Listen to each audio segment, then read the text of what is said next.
This is the San Diego Sports Junkies, a show for fans by the fans, with Josh Taylor, Justin Smead, and Jason Eidsmoe. We're talking Padres, Chargers, and Aztec sports. Gotta hit it to the right place. And he hits it out to center. Right center. Blackman's got a long way to go. He's still going. Off the wall. And it is off the wall. It takes a funny hop. Kemp is rounding second. He's heading to third. And Matt Kemp into third base with a triple and the first cycle in the history of the San Diego Padres. He will hand it off. Tomlinson plows his way towards the goal line. LaDainian Tomlinson, one step closer to football immortality. Tomlinson has tied the single-season record. And the handoff to Tomlinson. Left side, and he will gallop into the end zone. Charger fans are witnesses to history. Pope thought about it. Now steps up. And the freshman hits the jumper at the buzzer. Well, this kid is some prospect. Big-time length, big-time game. Pope straightaway three. Count it. Malik Pope. Pope off glass and good. On the other end, Joel doesn't miss that one. Shepard alley-oop to Pope. He got up there. Oh, wow. It's time to let your voice be heard.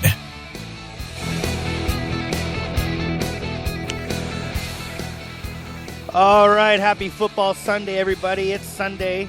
It's 9 o'clock. That means, of course, it's time for the San Diego Sports Junkies pregame show. I'm in studio here, Jason Eidsmoe, sitting via Skype alongside me, as always, Justin Smead. Justin, how you doing today? Good, buddy. Thank you. And we also got David Drogemeyer from the San Diego Sports Domination podcast. I wish you guys could see this. I wish it was a video podcast because he's doing his Charger Claus impersonation this morning. David, how's it going? Hey, it's going great, man. I mean, I'm feeling festive. I'm feeling good. The Chargers and the Raiders are playing today, and the boys are going to be in the powder blues, so I'm feeling good, man. It's always nice when they're, the powder blues. I love the powder blues, but I love the powder Best blues. jersey in NFL. The reason why I love them is because they don't do it every single game. People want them to switch to them full time. It would lose something for me. I think that we need to only have them every once in a while. Yes, sir. Lose some of the luster. The 5-8 Chargers are playing against the 10-3 Raiders. It's supposed to be a home game for the Chargers, but I was reading this week. They've been pumping in music this week. They're treating it. I'm sure they're going to be going with a silent count. We throw these crazy numbers out there all the time. Oh, it looked like over half of the other team was in the stands. I actually think today we might have more Raider fans there than Charger fans. You agree with that, Jesse? You think that's a possibility today? That place is going to be overrun with Raider fans. I've already seen pictures from... Uh-oh. Justin froze up. Yep, we lost Smead. Back? Oh, back? there Yeah, he goes. Justin, I'm back. Come back. No, I was just going to say, I've seen pictures from the queue already. They've got lots of Raider fans out there early, and the tents are already up. That place is going to be overrun with Raider fans. It's going to be pretty ugly on TV. David, you think that there's going to be more Raider fan than Charger fans there? Unfortunately, I think it's a foregone conclusion. I mean, they already come in when they're not playing well. So I can only imagine what it's going to be like when they are playing well, which they happen to be playing well for the first time in, 15 years. So, yeah, it's going to be, unfortunately, San Diego's going to have a black cloud over it on Sunday here this afternoon. It's a road game. It's a road game, and for those Charger fans that are braving the game today, I feel bad because it's going to be rough. If the game isn't going well, having to listen to those guys run their mouths is going to be tough. That's why you sell your tickets, man. That's what everybody else Just not the Raider fans. Yeah. I don't know if anybody realized there was actually a football game on last night, and the Dolphins win. And there was? Game. And, of course, you know what that means, that the Chargers, with that Dolphins win, were officially eliminated from the playoffs. Oh, my God. Yeah. No way. The fact that they were still... That's the first I'm hearing about this. The fact that they were still actually mathematically could have gone still was crazy to me. But last night officially eliminated them. So at least we can all relax and not worry about whether or not they're going to the playoffs, because we know they're not. Injury report, Melvin Gordon out, of course. I'd really like to see, I know the 1,000 yards doesn't really matter, because the season's kind of a lost season. And I know that, people say, oh, maybe he's got a bonus in his contract. I don't even care about that. Just for the fact that this guy has run so hard, I'd love to see him make it back the last game, run the ball for 5 yards, get the hell out of the game. I just need to see him get 1,000 yards because if anybody's ever deserved a 1,000-yard season, it's Melvin Gordon the way he's played today. Played this season, and I sure hope he gets back in there. I know he won't be in there today, but I sure hope he gets in there one more game. Go ahead, David.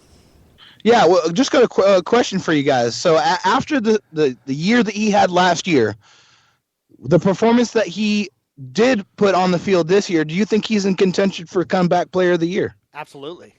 Yeah, well, why not? Yeah, that's totally. He 12 touchdowns, he's a 1,000 yards. He's probably a top 3 candidate for that award. I can't think of many people I think Steve Smith from the Ravens or guys like that, off injury. But yeah, these guys, Melvin Gordon for sure. 10 touchdowns, almost 1,000 yards. That's crazy. If somehow we were having some sort of success this year, wins and losses, he could be a candidate for MVP the way he's played. But of course he's not, and he doesn't deserve that. Mager's doubtful with the shoulder. Orlando Franklin is questionable with a rib. Joey Bosa, who did his Jaleel Addae impression last week and knocked himself silly, he's going to be playing today. They'll brought him down, though. And mind you, what happened last time, his first game in the NFL, he got after Derek Carr, and he was throwing linemen around all day long. So like a lion on a gazelle. I'm glad he's in the lineup today. Me too, and we are going to need that, and we'll talk about that more coming up a little bit. Jatavis Brown is playing. I got to ask you, I know that we've all been happy with him. David, you've been really, really high on Jatavis Brown. He didn't start last week, and he didn't play that much. Do you see him playing a little bit more this week, or do you think that he's going to kind of be more of a coming off the bench guy? No, I think everything points to him getting more reps here in this game. If you see his practice participation, he's been a full participant all week. Last week, he was limited in practice pretty much all week. So I think the coaching staff was just trying to take it slow with him, make sure that they work him into the game, give him a few snaps, but also protect him as well. And this week, I think it's going to be them taking off the reins and letting him go out there and play ball because he's shown that he's healthy in practice.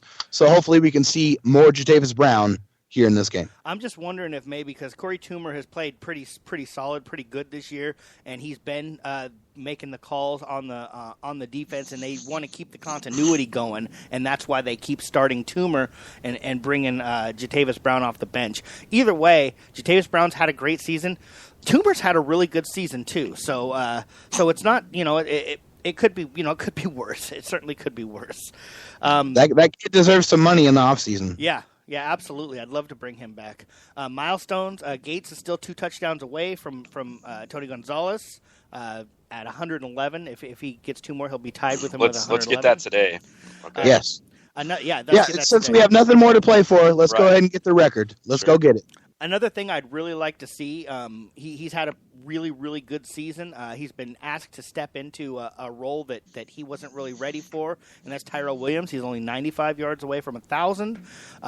Jake Hefner and Justin have been beating the Tyrell Williams drum since he was an undrafted. When we went and they saw the very, very first mini camp, Justin and Jake were talking about this guy, how he has a future in the NFL, and one of our few predictions we've ever gotten right on this show. It's really nice to watch his progression from where he was to where he is now. It's a beautiful You're right, thing. though, David, because he's kind of been forced to be that guy, and that's okay because sometimes that happens. You're thrust into a different role.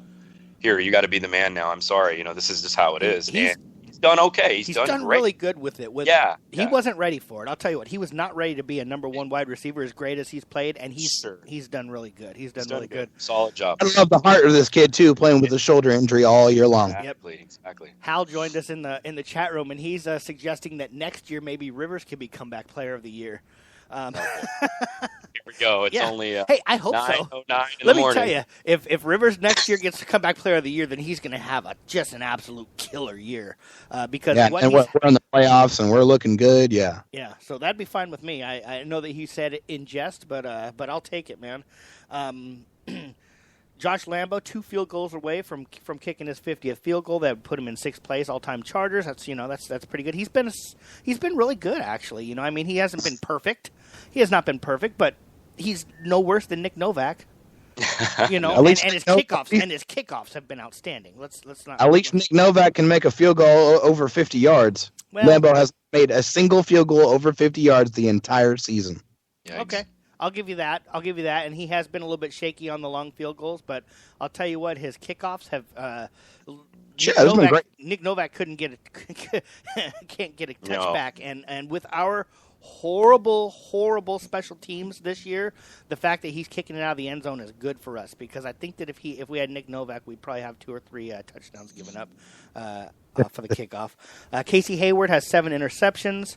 Antonio Cromartie holds the record back in 2007 with 10, so he's only 3 away. It seems like he's getting about 1 a game, so it's not. If Casey Hayward does not get another interception this year, he's had a fantastic year.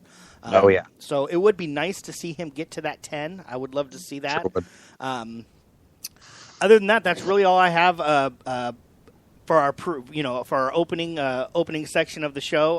We're going to come back from a break. You guys have anything you guys want to add overall? Chargers, Raiders, at home.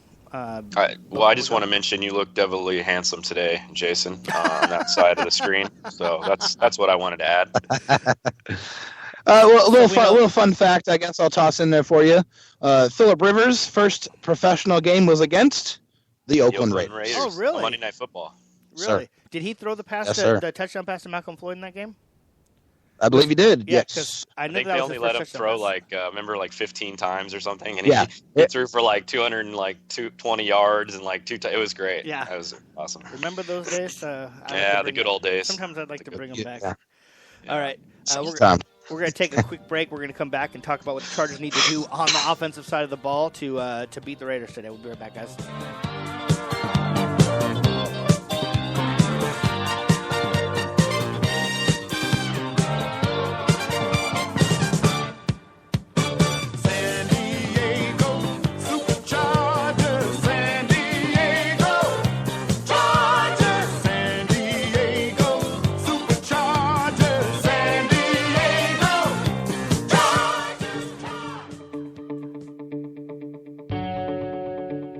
Calling all podcasters. Have you ever wanted your voice to be heard? Do you need help expanding your audience? Are you curious just how far your show could reach? Well, look no further. We are New Media Radio Network, the premier podcast streaming network. Let us take your show to the next level. For more information, check out our website, www.newmediaradio.net. Cali Comfort Barbecue in Spring Valley was built for West Coast Sunday morning football and fight night. Cali Comfort Barbecue has quickly become San Diego's slow smoke barbecue sports entertainment destination. Full service catering available for all your tailgating needs. CaliComfortSD.com.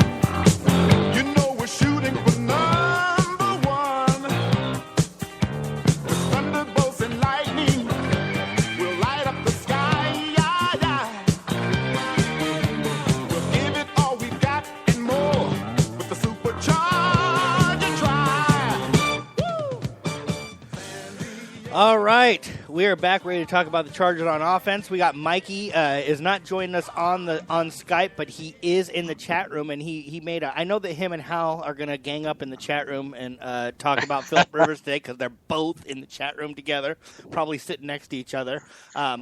But one thing that Mikey does say, and it is kind of true, is those were the good old days. Now he throws it 50 times a day, and it would be nice that if he didn't have to throw it 50 times a day. Now, some people think that he throws it 50 times because he wants to. Others, like me, think that he does it because he kind of has to. Either way, we know that it's not a formula for success, especially with the current roster that we have. Moving on to the Chargers on offense. We had a little bit of a disagreement last Sunday when we did the pregame show. So let's see if we're in agreement or if we're in disagreement. So I'm going to start my first point. The Chargers on offense need to get conservative. They need to stop trying to do too much. They need to stop trying to attack, secondaries, because Rivers does not have enough time to do that, and he's having a whole lot of trouble not fumbling the ball. I say we need to get conservative. We need to run the ball a whole lot more. We need to play like we're Alex Smith. Just throw real safe passes and not screw this up for our defense, who's been playing pretty decent and been put in a ton of bad situations by our offense playing so poorly. It's time, and this I put on Rivers, but I put this on the coaching staff, and I hate, we talked about this on Wednesday. I hate it. People just throw out there, fire the coaches, replace the coaches and stuff. This is one criticism I have of our coaching staff, is they have not been able to adapt and change to a more conservative style. Justin, what are your thoughts on playing a little bit more conservative with Farrow and Hillman will probably be active today? I absolutely agree with you, and I said this last week, and I agreed with you. You have to run the football. If we take too many chances in this game, we could be down 28-0 in a blink of an eye. That's how good the Raider offense is. We can't discount that. If we make mistakes on offense and we force things, this game can get ugly really, really quickly. The Raiders are no joke this year, and it's tough for me to say and even put that out, but they are. They're a good team. I agree with you. I think we need to ball control. Don't do anything silly. Get the Alex Smith mentality and just really manage the game and keep the Raider defense on the field. David, tell us where we're wrong, my friend. As good as the Raiders' offense is, their defense is absolutely terrible. One of the worst in the league. Their 30th. Secondary is 30th, exactly. They're awful. Their defensive backs are terrible. The only good defender in the secondary is the rookie Carl Joseph, and guess what, guys? He's out today, so he's not playing. So, yeah, okay, I can understand why you guys are trying to get on the conservative bandwagon, and that's fine. But do not be afraid to exploit this really weak Raiders secondary. If you want to set up the long bombs or the shots with the conservative safe throws, I'm perfectly okay with that. But remember, you have Kenneth Farrow as your starting running back. No offense to Kenneth Farrow, but he's no Melvin Gordon. Right. So he's not the type of guy that I believe has the ability to take over a game. So you have to be calculated. I mean, obviously that's a statement you can make every week, but my thing is I'm okay with being conservative, but do not be afraid to take your shots because they're going to be there against this weak secondary. Well, another point about Kenneth Farrow and when Danny Woodhead went out, we lost our best blitz pickup blocker in the backfield. Melvin Gordon worked really, really hard on that, got better, improved, was much better than he was last year, was much better than he was at the beginning of the season. Still not Danny Woodhead, though. Now we've lost Melvin Gordon. You got Kenneth Farrow and you got Ronnie Hillman, who neither one of them I trust with blitz pickup. So that's my concern with throwing the ball too much. We got a serious question from Hal. He says, is Phillip Rivers' arm strength down due to all that throwing? The ball seems to be moving slower than it was earlier in the season. I personally don't think so. I don't look at all the film. But one thing that I do notice is he doesn't really get a chance to set his feet and step into his throws. That's what I was going to say. Yeah. So he just doesn't have the time. Yeah. And that's us making excuses. I know how. But that's the way I see it. I honestly see it that way. Well, we got to remember, too, guys, I mean, it could be true. I mean, that could be happening. Arm strength, it declines with age, and we saw what happened to Peyton Manning. I'm not saying Phillip Rivers is lost zip or anything. Like I said, I don't watch film like everybody else does. I just see what I'm seeing. Right. But when you saw Peyton Manning last year, you could visibly see ducks floating, worse than usual. Oh, it's terrible, yeah. Right? So, right. I'm just saying it's a possibility. He is up there in age, and that stuff declines. Yeah, Hal brought us a serious question, which we appreciate, and Mike had a not serious response. He says his arm's tired from carrying all those kids. Thanks for the contribution, Mike. Speaking of picking up the blitz, I just mentioned that's going to be an issue today for the Chargers. let me tell you something. This is the NFL. Nobody feels sorry for the Chargers, and the Raiders certainly don't feel sorry for the Chargers. They know that that's going to be a weakness. They're going to be coming, and I think that instead of counting on our running backs to pick up the blitz, who probably don't have the skills to do it right now, I think we need to have extra tight ends in. I think that we need to sometimes have 3 tight end sets, because when you have those extra tight ends, you're only going to send a few people out into the pattern. So you send 1 or 2 guys out. You hope that, you let Gates go out. I say let Gates go out. Keep McGrath in. Keep Hunter Henry in. And maybe even send one of the running backs out. We need to kind of mix it up a little bit.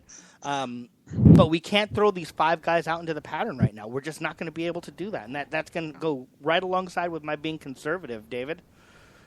Yeah, I mean, I'm on board with that. But there's 2 guys, obviously, you got to remember to kind of keep track of on the Raiders defense. That's obviously Khalil Mack and Bruce Irvin. Bruce Irvin, right. 16 of the Raiders' 22 sacks this year came from those 2 gentlemen. So you need to make sure that you know where they are at all times on the football field. Chip them, double team them every single damn play if you have to. I do not care. Do not let those 2 guys beat you. What do you think, Justin, about keeping in some extra tight ends instead of maybe running backs? Well, these tackles are going to have their hands full today. David alluded to, and let's be honest here, our offensive line has been very poor, to say the least, at certain times this year. So I'm very concerned with Bruce Irvin and Khalil Mack up the middle. Yeah. That frightens me more than anything. I think Joe Barksdale and King Dunlap are going to have their hands full today. Yeah. Now, I'll tell you what, Perry Riley and Malcolm Smith are both questionable. They're both dealing with hamstring injuries, which favors us in the run game a little bit. Whether or not they play or not, if they play, that they're physically going to be a tiny bit limited.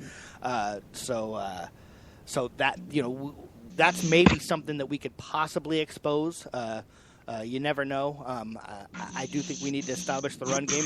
My next point and my last point before if you guys want to add anything, Drew Kaiser needs to have the game of his life.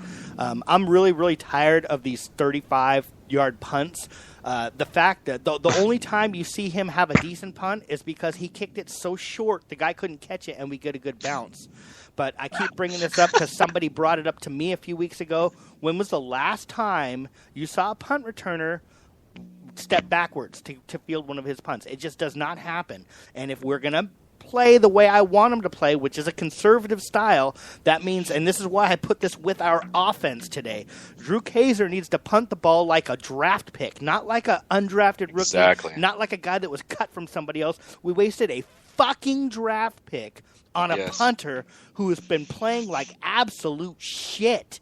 Garbage. And he needs to play like a draft pick. He needs to show us this is why you drafted us, and all is forgiven. Let me tell you something. With such a shitty year this year, they beat the Raiders.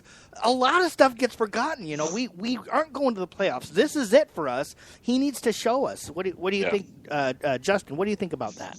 I agree with you wholeheartedly. You can't justify what he's done this year and that draft pick where we doesn't even have to hold. They can't even hold anymore. And that's the thing.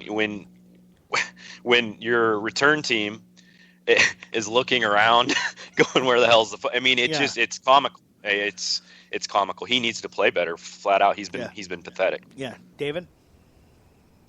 You're on mute, David. Sorry, excuse me. Play like a draft pick or get treated like an undrafted free agent. That's exactly what's going to happen to Drew Kaiser. Because hello, guys, he's a punter. He can get replaced with one phone call. Yeah. Absolutely. You know what I mean? So if you don't go out there and kick to your capability, kick like you're the all-time leading punter in Texas A&M history, or get treated like an undrafted free agent. That's all that needs to be said. That's exactly. And Justin said that on Wednesday. This isn't just a guy that we drafted. This was a stud, if you can use the word stud when you're talking about a punter. And we can, because we had Mike Seifried, so we know what a stud punter looks like. This guy was a stud, and Seifried we're used to. And maybe we were spoiled because we had a weapon. We went from Darren Bennett to Mike Sivers. We had 2 weapons when we were punting. Essentially no drop-off there. Yeah, and we've gone to a guy who you're just not sure what the hell's going to happen. Yeah, every day. And it sucks because you know the potential is there. You know the ability and the leg strength is there. Just go fucking perform. Do you guys think it's mental? You think it's like the yips in golf? Yes. Yeah, it has to be mental. Yeah. It has to be. Because like I said, the physical's there. Yeah, I think it's just caught up in his brain a little bit. Every time he's thinking about that punt, and then it just goes awry for him. It's really weird and odd, right? He punted in the preseason. He punted good in the preseason. I know. You guys play sports, right? When you're thinking too much, you're more prone to make mistakes. Right. Go out there and just play. Don't think. Get the ball, kick the ball. That's it. Make it as simple as possible. Just go out there and have fun. Go play. Yeah, I agree with you completely. Any other points on the offensive side of the ball? Of course, don't turn it over. We have had such a rash of turnovers. Any other points, Justin, that you want to bring up when the Chargers are on offense? Yeah, I just want to see the tight ends. We say this every week. I just want to see the tight ends get more involved. I want to see Hunter Henry in exposed matchups. I think he's a weapon. I think he can be utilized in the passing game more, and I just like the kid a lot, and I wish we could see more of him. Yeah. David? Use those damn tight ends to carve up the middle, soften things up, and then go deep a couple of times. Yeah. Like I said, I'm okay with the conservative for the majority of the game, but please take your shots. Utilize them and be calculated when you take them. Set them up properly and go get a couple deep ones. I actually like what you're saying there, David, and the fact that if they stay conservative, then that will leave the play action open. We can, if we are running the ball, moving the ball consistently, or if we are dinking and dunking, they're going to start to step up, and that's when Travis Benjamin can do what we freaking brought him here to do, and that's catch a long ball. We know Philip can drop it right into his hands because he's done it a few times this year. Now he needs to show us he can get open and he can catch the goddamn ball. No, he doesn't need to show us he can get open. We already know he can get open. We need him to show us he can catch the damn football. Yeah, absolutely. That's another. We talked about that a lot. That's been another real frustrating. We were expecting a lot more, and it hurts because Mikey was right so far about him when we signed him. That hurts. We're going to take a quick break. We're going to come back on the other side. We're going to talk about Chargers when they're on the defensive side. We'll be right back.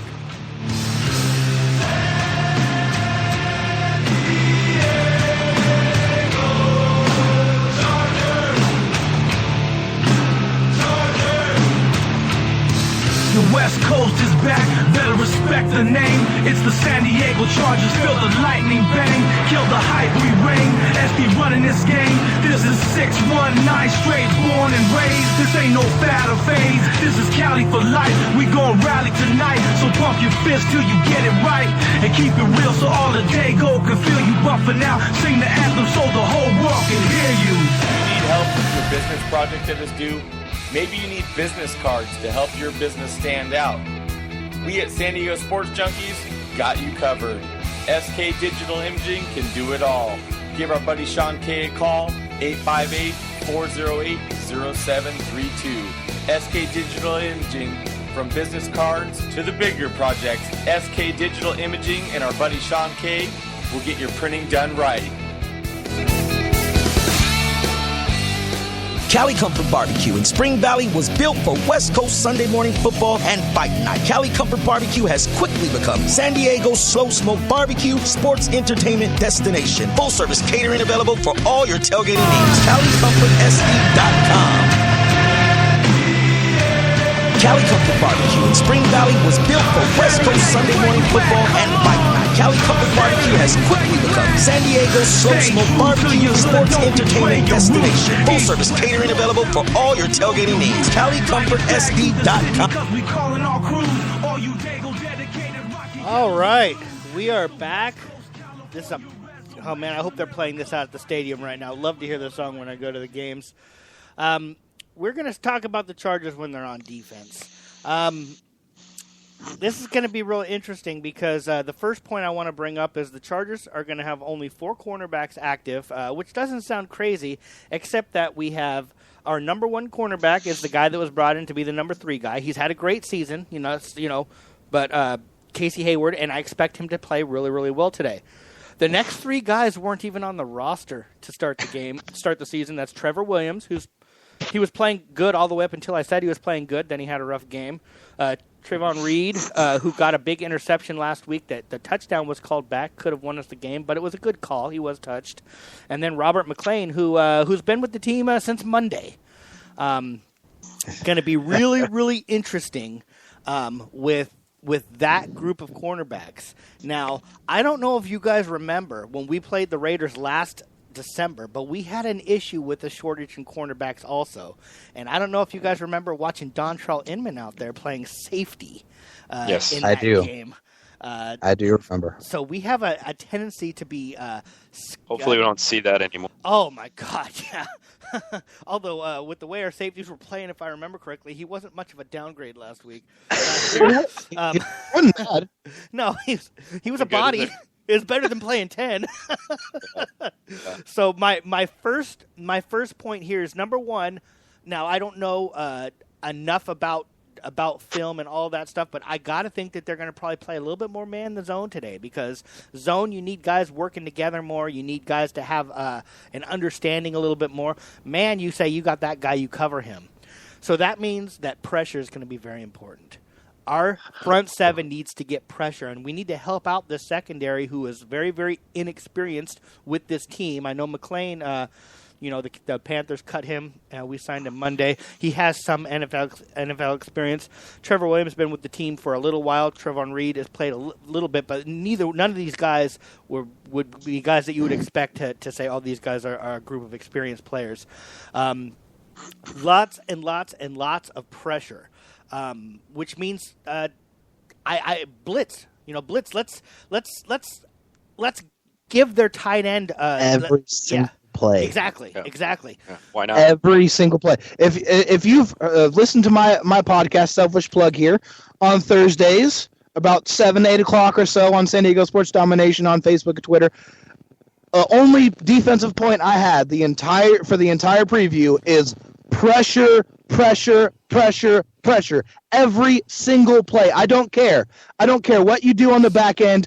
Get pressure on Carr, because when Carr is pressured, he is more prone to make mistakes. This is proven, guys. This is an absolute fact. When he gets pressured, he starts making mistakes, and then we can start to capitalize on those. So go get the quarterback no matter what it takes. Yeah, Justin? Agree? Yeah, no, it holds true to every quarterback, I think, but more or less with Derek Carr, he gets flustered, and he does get flustered, but he gets erratic at times, and we've seen it. We've seen it, like David said, and once we get in his head, and maybe Bosa and Legit off the edge, and maybe a little Melvin Ingram too. Once you start putting your hands on him, he does get a little rattled, and he starts thinking a little more. So, and that's exactly what we need to do today, guys. Blitz the shit out of him. Blitz this offensive line. Send them from all over the place. Who cares? What's there to lose? Just get after the quarterback. If he throws a ball up and Amari Cooper makes a great play, kudos to him. We'll live with that, because if they're jump balls, then fine. You're not going to make that play every time. So get after the quarterback and make him uncomfortable. Completely agree. Next thing that I'm if with the cornerback situation, with the blitzing the way it's going to be, our defensive line, Joey Bosa, Damian Square, Corey Legit, Darius Philon, Ryan Carruthers, Carruthers probably inactive today, whoever's rotated in there, they need to stop the run, because they're not going to have any help. Their linebackers are going to be blitzing, but even worse, our safeties are going to be there to help our cornerbacks. That's what they're going to be for. If those guys can't stop the run, and our safeties need to start creeping up and helping out with that, if we see Jaleel Addae making a bunch of tackles in the run game, this is not going to be good for us, because they will expose our lack of ability, or our lack of talent, or our lack of experience at the cornerback position. The safeties need to be there. These guys are wearing "Hi, my name" in his tags. Yeah, they got the jersey without the name on the back, because they just put it on this morning. That's the whole point of the pressure, guys, is you got to protect those guys on the backside, because they are young, they're inexperienced, and let's be honest, they're not that good. The only guy out there in the secondary that is any good is Casey Hayward, and he leads the NFL in interceptions. Obviously, you love him, but you got to protect those other guys. So get in there on Carr and don't give him any time to throw the ball. Yeah, Trevor Williams, Trevon Reed, and Robert McClain were all cut for some reason. They were cut for some reason. I'm not saying that they can't play in the NFL, and I'm not saying that they won't be better, but they were cut for a reason. And if our safeties are up there stopping in the run game, or our defensive line is not making the plays that they need to play, it's man. If we're going to send 6 guys and David Carr's sitting back there. Derek Carr. I did it again. I did that. Yeah, it's all right. We do it all the time. And Derek Carr's just sitting there looking around. It's going to be bad news for us. That can't happen. That cannot happen, day, guys. I mean, I think it's already going to be a long day with what we're saying. It's this secondary of ours is garbage. Other than Casey Hayward, it's just not good, guys. Unfortunately. And he's probably licking his chops right now. So. As far as stopping the run, to get back to that point, sorry to cut you off, Justin. I'm really not that worried, man. I like our run defense. I think they're strong. I like the linebackers. I think they do their job well, and I think the defensive line, I mean, they do well against stopping the run. So it's not. I'm not worried about that. I'm worried about them getting the pressure, man. That's really all that matters. Yeah, and I like what you had said, Justin, earlier about the blitz. Come from all different directions. I want to see. Corey Toomer. I want to see Denzel Perryman in there rushing, not just on the outside, not just the same old, let's sweep around the outside and try and meet in the middle. Let's come up with Tavis Brown, too. Yeah, Tavis Brown as well. Even Turk Williams, who cares? Let's get some A-gap blitzes. Let's get some stuff up the middle and get in Derek Carr's face and make him make a mistake. Twists. Yes, exactly. Yeah. Get creative, man. Get creative. Send them from everywhere. I love that point, Justin. Absolutely, man. Go out, send them from every single direction. Not just Ingram around the end. Throw them in A-gap blitz. Throw them, move them around. I mean, go out there and get creative. I want Pagano to feel like he has a full slate of players. I want him to coach like he has all of his studs in there with Verrett and Flowers. Like, just coach that way, because we've seen John Pagano come up with some really great schemes at times with exotic blitz packaging. We've seen that in big games with them. I just want. What's there to lose? You just you go out there and you blitz the shit out of them. Who cares? And none of that will work if they can't stop the run, though. Yeah, and I'll tell you what, if the Chargers defensively today are very successful and have a really, really strong defensive game, nobody can say anything about Pagano needing to be replaced, because there's a lot of people who bark a lot about Pagano. I don't know why. I think he's done a really good job this year, but that will shut them up. That's for sure. Yep. Well, and look at all the guys on IR, man. I'd say more than half of them are defensive guys. Yeah. So I mean, and like not just nobodies. I mean, like starters. Yes. Like big name guys, studs that are on IR and have been there for a long time. Yeah, it's not something recent. It's not his fault. Yeah. So my last point with the Chargers on defense, they need to be opportunistic. How many sacks have we seen lost this season? How many interceptions, for crying? As many interceptions and turnovers as the defense has gotten, they seem like they've dropped as many interceptions as they've caught this year. I swear, if Melvin Ingram misses another fucking sack today because he doesn't wrap up, I'm going to lose my fucking mind. He's left at least 5 sacks out there on the field because he doesn't freaking wrap up. Yeah. It blows my mind. It's frustrating. He needs pine tar on his legs. He's got that. He needs something. Gets there. His speed. I mean, he always gets there. He just doesn't finish. Finish the damn sack, kid. Do it. It's the Manti Te'o disease. Last year, Manti Te'o played so smart. He was so good. He got himself right where he needed to be, and then he would miss the tackle or he would miss the play. And that's what Melvin. He is physically better than the guy he's going up against, and he can't grab that quarterback and bring him down. Get your Joey Bosa on. Get your Denzel Perryman on. Wrap up and bring that motherfucker to the ground. I agree. Absolutely. Now, on the Oakland side of the ball, of course, we talked about Derek Carr. Tight ends for that's why I said when you're blitzing, you're kind of leaving somebody available. Latavius Murray scares me a tiny bit, but they're tight ends. I mean, nobody even knows who the tight ends outside of Oakland. they got Michael Rivera, they got Clive Walford. I never even heard of Clive Walford, I'll be honest with you. I've heard of Clive Walford just because last year he got a couple touchdowns on us. Those guys don't scare me as much. You're going to have to kind of say, okay, we're going to leave this guy alone if we're going to do this. The tight ends are the way to go this week. I always worry about the tight ends against us this week. I'm not as worried, which means they're going to probably have about 100 yards receiving against us. That's usually how that works. But Latavius Murray out of the backfield does scare me a little bit. Tywan Jones scares me. Even DeAndre Washington worries me a little bit out of the backfield. With all this blitzing and stuff, we cannot forget about those running backs. Of course not. I think you guys, we know this. The Raiders are a good football team. They run the football well and they pass the football well.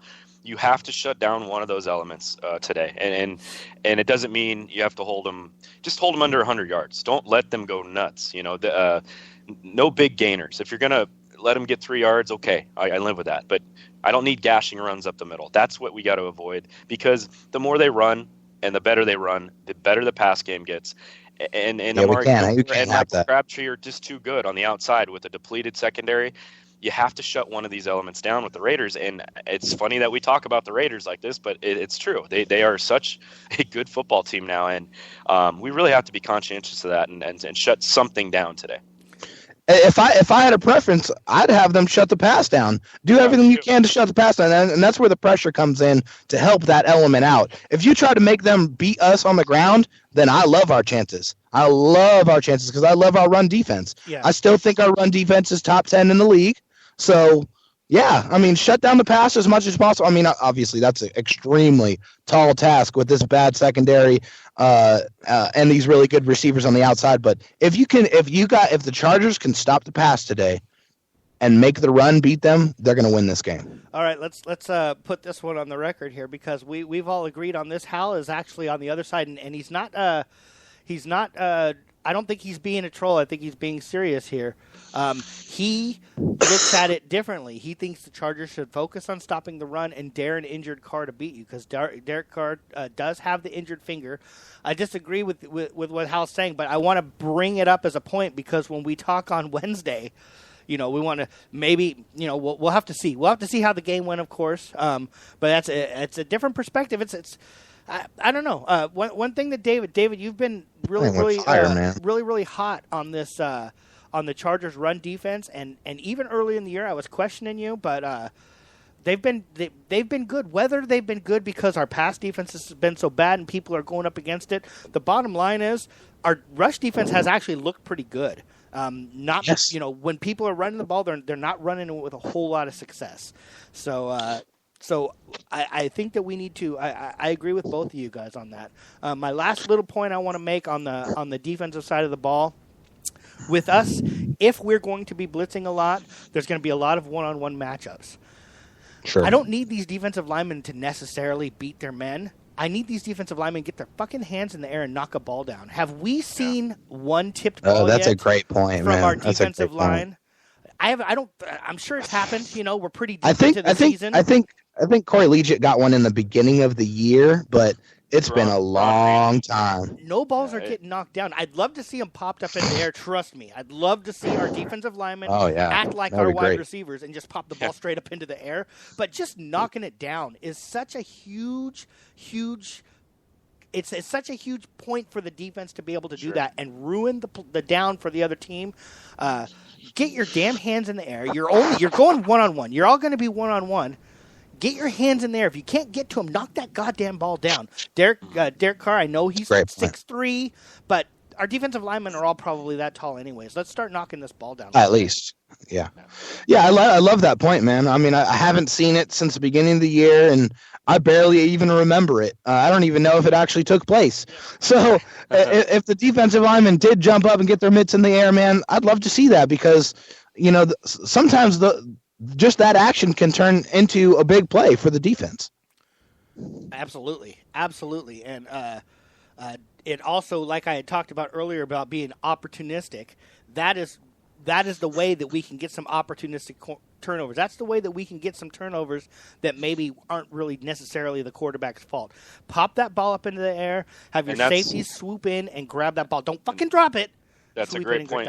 Because I think to beat the Raiders today, we're going to have some of those things go our way. Yeah. Sure. To be very honest with you, and that's just common football knowledge, right? We're all fans. We need turnovers. When you win the turnover battle, you're probably going to win the game. So, the Chargers need some good fortune to happen today. Get your hands on the quarterback. Like we said earlier, make him uncomfortable, make him do stuff he doesn't want to do. Yep, and take advantage when those fortunate things come your way. Take advantage of them. Yes. All right, we're going to take a break. We're going to come back, make our predictions, and we're going to see what happens here. We'll be right back. On the Super Bowl ring to the city. That's our mission, my man. So they gotta give it to me. Yeah. All around the league, everybody feels coming here. That's for good reason. We the bomb.com. So long, San Diego. We the home of the diehards. Everywhere you go, all you gonna see is that blue and yellow, blue and yellow. You hear the crowd go live. Look at all. Cali Comfort Barbecue in Spring Valley was built for West Coast Sunday morning football and fight night. Cali Comfort Barbecue has quickly become San Diego's slow smoke barbecue sports entertainment destination. Full service catering available for all your tailgating needs. CaliComfortSD.com. San Diego Superchargers. We are the champions. We run the green, TSD, we at home. I gotta get off and get up in the end zone. All right, we have suffered through the first three portions of the show till we get to my favorite part of the show, and that is when we have to make our predictions. I don't know why I love it so much, because it gives me the opportunity. I'm wrong at the beginning, I'm wrong in the middle, but I'm always really wrong at the end. And on those very, very, very few occasions that I'm right or even close to being right, I make sure I pound that home. So I know Hal is still in the chat room. Mikey had to leave. Hal's still there. If you're still there, Hal, I'd like to see your prediction for the day. But as usual, I'm going to go ahead and start out. We have a talent issue on this team. I've been talking about it for a while. At the beginning of the season, we did not have a talent issue, but now we do. With all the guys that are on IR, you can call it an excuse. It's just the way it is. The Raiders are a better team than us. That doesn't necessarily mean they're going to beat us, but unfortunately, unless a lot of things go right, that they will, like Justin said. A lot of things have to go right. And that's just not the way it's been for the Chargers. I think the Raiders are going to beat them. I think the Raiders, in a home game for them, are going to beat them actually pretty easily. It's going to be Raiders 31, Chargers 17, which is very, very, very hard to say. I was going to try and bring back Positive Patty today, but I put the jumper cables on her, and she still did not come back to life. Raiders 31, Chargers 17. My player of the game is going to be Kenneth Farrow. I think he's going to have a touchdown. I think he's going to have 75 yards rushing and 40 yards receiving. He's going to have over 100 all-purpose yards in a losing effort. Here's my bold prediction. If everything is going to go right, I'm going to make a bold prediction that the Raiders have less than 200 yards passing today. Wow. That's if everything goes right. And then, of course, unfortunately, today will be the last game of the season for Denzel Perryman. Something's going to happen. He's going to go out for the year. That's what I got for my predictions. I'm going to throw Hal's out there. He just threw it out there. He's got the Raiders winning 17-10, so he's thinking it's going to be a real low-scoring game. 17-10 in that range actually would favor us, I think. If the game was right there, we might have a shot to win if we hold them to 17 points. Justin, Hal, while you're in there too, give us your player of the game, maybe a bold prediction. Go ahead, Justin. What do you got for a score? Well, I'm along the same lines as you, man. I just don't see the talent here, and I've been like this the last few weeks. It's 42-17. I think the Raiders kick our ass today. I think they make a statement in a home game. I think it's going to be a bloodbath, guys, and I really hate even. I mean, it sucks coming out of my mouth to say that, but I don't see. I just see a bloodbath. I think the Raiders coming in with a purpose. They need to win this game for playoff positioning. I think it's a statement game with a lot of Raider fans there. I think it's just going to be a really embarrassing day for the Chargers, and I just have that feeling. It's in my gut, and I hate to say that. But and a player of the game, I'm going to go with Hunter Henry because he's my boy. I think he'll have 100 yards receiving and a TD today. As far as bold prediction, maybe Joey Bosa gets 2 or 3 sacks. I like I just like his purpose. I like the way his spirit is out there. He'll do anything to bring the quarterback down. I look for him to have a decent day, and then injury of the week will be none other than Casey Hayward, just to round out the secondary. Might as well. Yeah. Might as well. We don't mind Trevor Williams being the leader of the secondary next week. Sure, exactly. I know you hate that, David, and I know you hate the us predicting the Chargers to lose. But what do you got there? What do you got for a game score here? Hey, it's all good, man. You guys are your own men. You're definitely allowed to have your own opinion, and I'm going to have mine. So I think this is going to be a shootout, but I think the Chargers are going to be on top of this one. I'm going to say 42-35. A lot of points on the board today. I just feel like a bad Raiders secondary with two good offenses. I'm looking for a lot of points today, and I think the Chargers are going to come out on top. So, 42-35. 42-35. It's not going to happen. Who do you got as the player of the game? Hey, if it does happen, Justin, you better be apologizing, motherfucker. I owe you a burrito, dude. Yeah. All right. My player of the game is going to be Antonio Gates. I feel like he's going to tie the record today, 2 touchdowns for the old man. I feel like they're going to be a point of emphasis to try to get him the ball. And hopefully we get him to at least tie that record today. Bold prediction is going to be, oh man, this is going to be difficult, but I'm going to go Jatavis Brown gets 2 sacks today. I like the kid. I like the speed, and going on the theme of the day with being pressure. I think Jatavis Brown's going to get in there and use that elite speed that he has to bring Carr down a couple times. I'll tell you what, Holly in the chat room did give his player of the game prediction, which was tough for him, but he's got Joey Bosa with 2 sacks and a fumble recovery. I'll tell you what, David, if the Chargers win 42-35 in a game like that, I'll make sure that I come on your show this week and say David was right. Everybody, you guys got to listen to David. You guys got to listen to David. And next time he's in San Diego, Justin's going to drive him to the taco shop and buy him a burrito. I'm getting whatever you want. And I would love to do it, David. I would love to do that. I would love to watch Justin buy you that burrito.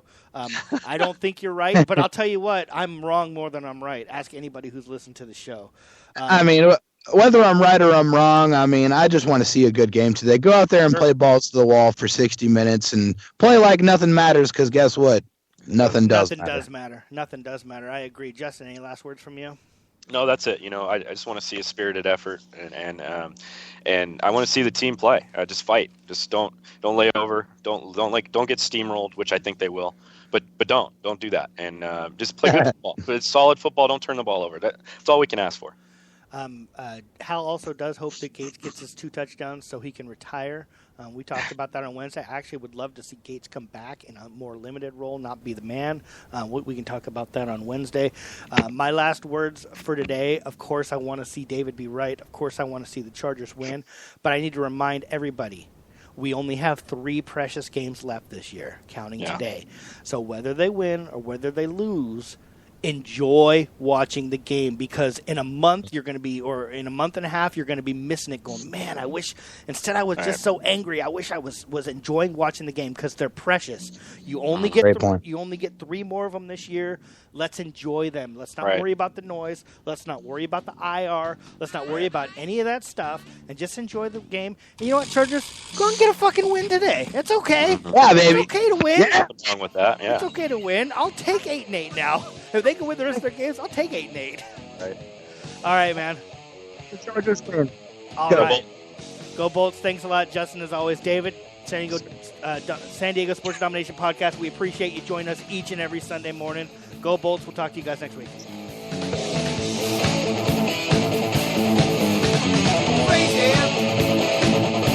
But that's how it goes. Millions of people living this world. Maybe it's not too late to learn how to love and forget how to hate.